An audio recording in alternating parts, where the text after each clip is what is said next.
પંચમહાલના ગોધરામાં 9 વર્ષના બાળકનું મોત નીપજ્યું છે। તાવ અને ખેંચના લક્ષણો ધરાવતા બાળકને સારવાર માટે ગોધરા સિવિલ હોસ્પિટલ ખસેડવામાં આવ્યો હતો, જ્યાં બાળ દર્દીની પીઆઈસીયુ વોર્ડમાં સારવાર ચાલી રહી હતી। આ દરમિયાન તેનું મોત થતાં પરિવારમાં શોકનો માહોલ છે। ખેડાના ગળતેશ્વરના મેનપુરા ગામના માસૂમને શનિવારે ઝાડા ઉલટી થતાં ઓચિંતા તાવ આવ્યો અને ખેંચ પણ આવી હતી।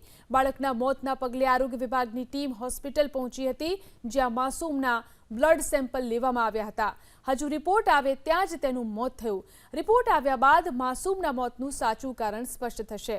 છેલ્લા એક સપ્તાહમાં ગોધરા સિવિલમાં બેધી વાયરસથી 3 માસૂમના મોત નીપજ્યા હતા।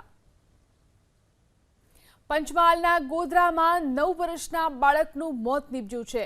તાવ અને ખેંચના લક્ષણો ધરાવતા બાળકને સારવાર માટે ગોધરા સિવિલ હોસ્પિટલ ખસેડવામાં આવ્યો હતો, જ્યાં બાળ દર્દીની પીઆઈસીયુ વોર્ડમાં સારવાર ચાલી રહી હતી।